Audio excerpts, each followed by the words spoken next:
हम तुम्हारे। आप रोज कहो ठाकुर हम आपके, आप हमारे। अच्छा विचित्र बात ये, हम लोग सोचते हैं कि हमसे बड़ा कोई धर्मात्मा है ही नहीं, सामने वाला तो बिल्कुल नहीं, अपने आप को ही धर्मात्मा, पड़ोसी को बिल्कुल नहीं, ये तो अधर्मी आदमी। ऐसा नहीं, हमें लगता है कि हम धर्मात्मा हैं। देखो जो व्यक्ति डूब जाता है वो फिर चिल्ला नहीं पाता। हाँ जी अन्ना जी, कोई नदी में डूब गया हो फिर वो चिल्लाता है कि बचाओ? नहीं, जो डूबता नहीं है, केवल गर्दन तक पानी में रहता है, बीच बीच में निकलता रहता है, वही कहता है बचाओ। हाँ जी अन्ना जी। उसी प्रकार जो भक्ति को पा जाता या जो भगवान का हो जाता, फिर वो कह नहीं पाता, उसकी आंखें, उसकी वाणी, उसका स्वभाव अपने आप बताने लगता कि ये भगवान का हो गया है। और जो होता नहीं है वो चिल्लाता। कई लोग हमें मिलते, बोले महाराज जी हम तो रोज भजन करते दिन भर। भैया तुम दिन भर भजन करते तो हमें बता ना पाते, क्योंकि जो करता है वो कह नहीं पाता। उसका स्वभाव, उसका आचरण, उसकी वाणी, उसके सिद्धांत, उसकी क्रिया, उसका नियम अपने आप बताने लगता कि ये ठाकुर का हो गया, ठाकुर इनके हो गए, ये राम जी का हो गया, राम जी इनके हो गए। इसलिए विष्णु पादोदकम पीत्वा, आप अपनी भक्ति को दृढ़ बनाना चाहते हो तो आज की कथा का विष्णु पादोदकम पीत्वा, भगवान श्री हरि के चरणामृत को जीवन में उतारो, प्रतिदिन पान करो। अंदाजा नहीं, हकीकत। अंदाजा अक्सर ठीक नहीं होता है महाराज, नियम टूट जाता। नियम टूटने का मतलब आप दृढ़ प्रतिज्ञ नहीं हो, दृढ़ संकल्पित नहीं हो। संकल्प ही सिद्धि है। 2-4 दिन तो खूब माला जपते, 5वें दिन सोते रहते, माला खुद उठाती, अब उठ जा भैया 11 बज गए। कई लोगों को सूर्य भगवान रोज जगाते हैं, उठ जाओ भाई साहब अब हम आ गए। 2-4 दिन तो बढ़िया नियम, नई नई भक्ति 9 दिन, घीसा पीटी 10 दिन। कई लोगों की भक्ति जो नई नई होती ना, अगर नई नई गोमुखी मिल जाए तो सुबह भी शाम भी लगे रहते, और कहो भैया चाय पी लो,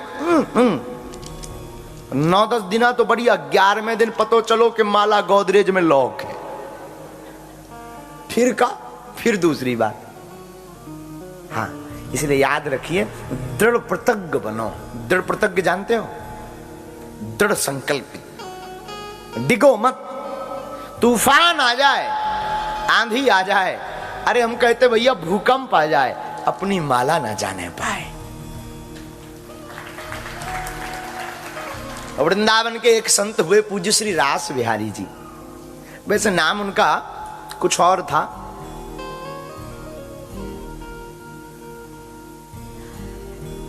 उनको सब लोग आत्मानंद, रास बिहारी, ऐसे 3-4 नामों से कहते थे, पर एक प्यारा नाम उनका चलता था, दद्दू। दद्दू एक ऐसी साधुओं की भाषा का नाम। वो यमुना उस पार रहते थे। एक ब्राह्मण ने उनको एक कथा बताई कि ब्राह्मण देवता एक नदी के उस पार शिवजी के मंदिर में पूजा करने जाते थे, पूजन रोज। तो गांव का चरवाहा जो गाय भैंस चराता था,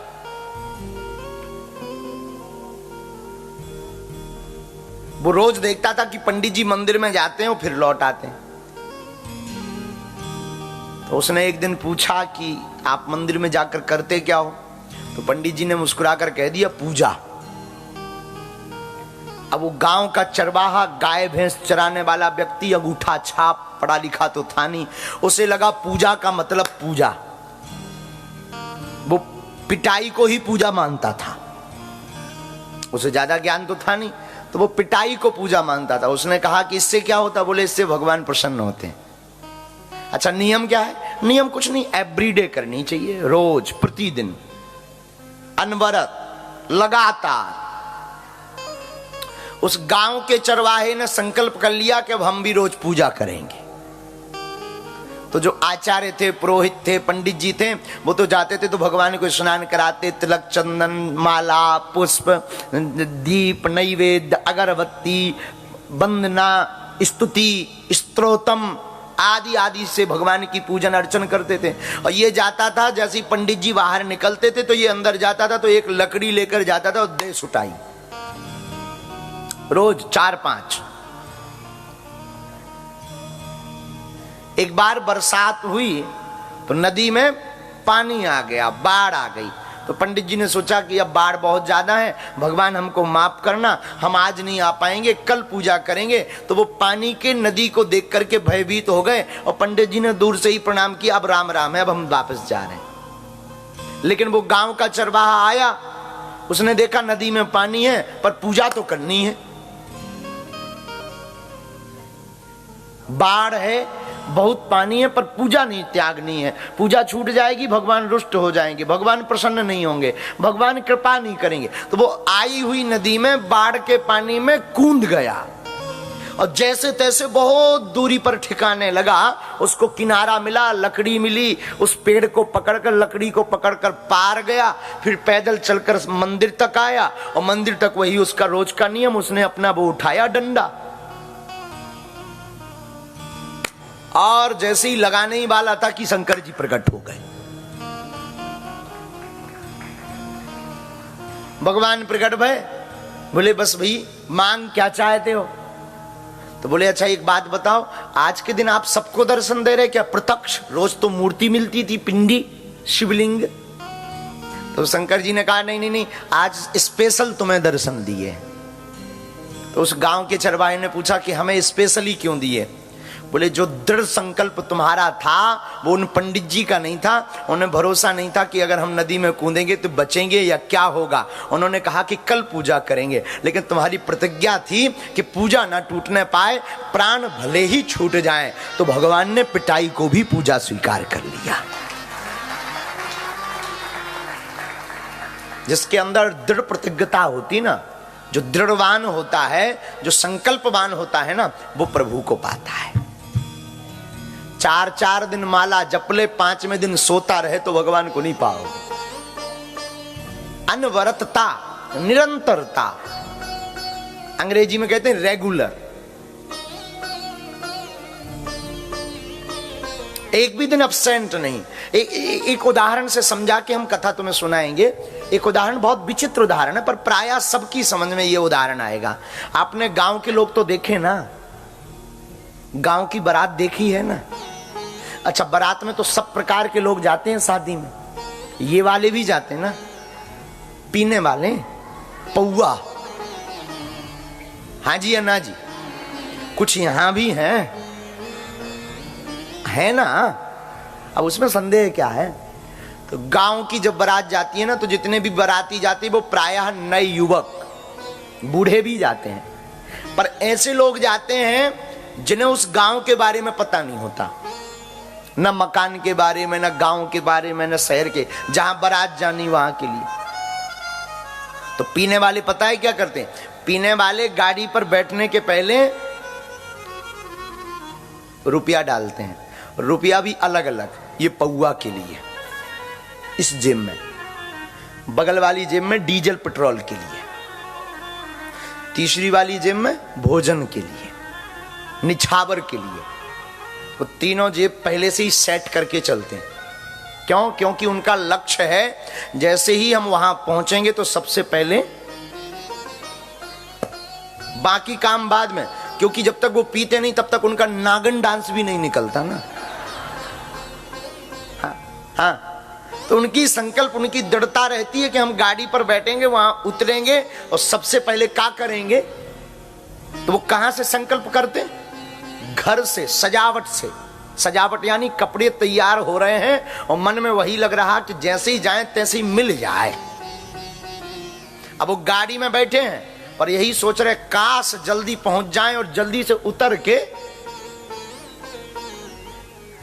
गाड़ी से उतरेंगे। जो दूल्हा है, जिसका ब्याह हो रहा, विवाह शादी हो रही, वो दूल्हा अपनी ससुराल के घर नहीं पहुंच पाता।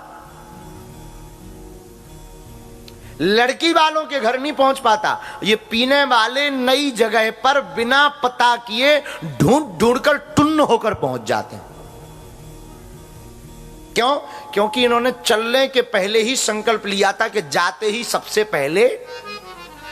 तो क्या करते हैं, जैसी गाड़ी से उतरेंगे, जहां बारात पहुंची वहां तुरंत जाते ही पहला मकान जो मिलेगा वो रात के समय, अब वो खोलेगा जो मकान मालिक, क्या है भैया? अच्छा एक बात बताओ, मिलती है का? यहां नहीं, हट, यहां मिलती दारू, यहां नहीं मिलती, उधर उधर उस गली में जाओ। अब पता लग गया, अच्छा सॉरी भैया क्षमा करना, बंद कर लो। अब उसे पता लग गया उस गली में अब मकान नहीं, उसे पता, तो फिर कोई भी कहे भैया यानी बगल वाले में, अच्छा धन्यवाद धन्यवाद बता दिया आप, वो वहां पहुंच के टुन्न होके आ जाता है। हम ये बात पता है उदाहरण क्यों दिए, जब एक पीने वाला विदिन 30 मिनट में अनजान जगह से पी करके मस्त हो सकता, संकल्प दृढ़ रखकर तुम अपनी जिंदगी में परमात्मा को पाने का संकल्प रखो तो पूरी जिंदगी में तुम भी अनजान रूपी परमात्मा से पहचान बना पाओगे। जब पौआ वाला पौआ की जगह पा सकता तो क्या तुम परमात्मा नहीं पा सकते हो? बोलो ना, बोलो ना। लेकिन हम लोग का है हो, हम लोग 4 दिन तो सीताराम सीताराम, राधे श्याम, फिर का दे काम,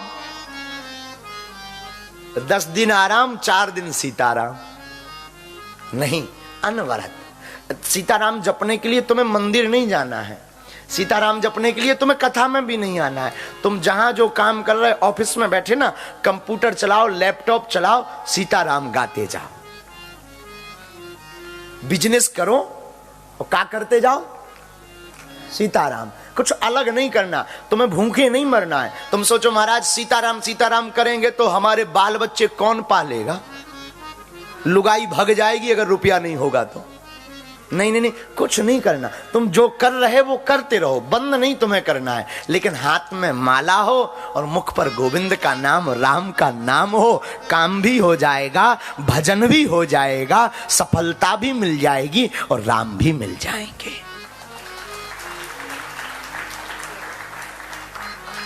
दोनों हो जाएंगे, करना चाहो तो, ना करना चाहो तो। देखो भैया ये आलस की जिंदगी है।